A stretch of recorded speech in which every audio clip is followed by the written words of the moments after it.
Do you know how to order food and ask for something in English like a native speaker would? If not, keep watching to learn how to sound natural when asking for literally anything in English. If you're ordering food or a drink at a place like McDonald's or Starbucks, all you need to say is "can I get" or "can I have" plus the thing you want, and that's it. And if you want to sound a little more polite, you can change "can" to "could," but using "can" is just fine as well.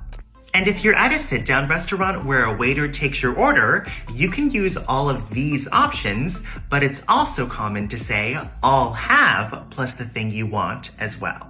Next, if you're at a store and you want to know where something is in the store, you could simply say, "Hi, do you know where I could find blank?" Or, "I'm looking for blank, do you know where that is?" to a person who works there. Finally, another common and polite way to ask for something that native speakers actually use is to say, "I was just wondering."